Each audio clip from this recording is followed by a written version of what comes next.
How to fix broken DNS after update in Windows 11. Hello friends, you might encounter a weird internet issue. In spite of your computer is connected to internet, any web page doesn't open or load. This occurs because of broken DNS. You will have to run some commands to solve this problem. Follow those steps to fix it. For this, click on search, type cmd. Right click on command prompt, select run as administrator. Now go to the video description to find some commands. These commands are given in the video description. You will have to run these commands one by one.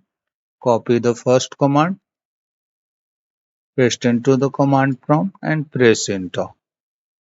Second, copy, paste into the command prompt, press enter.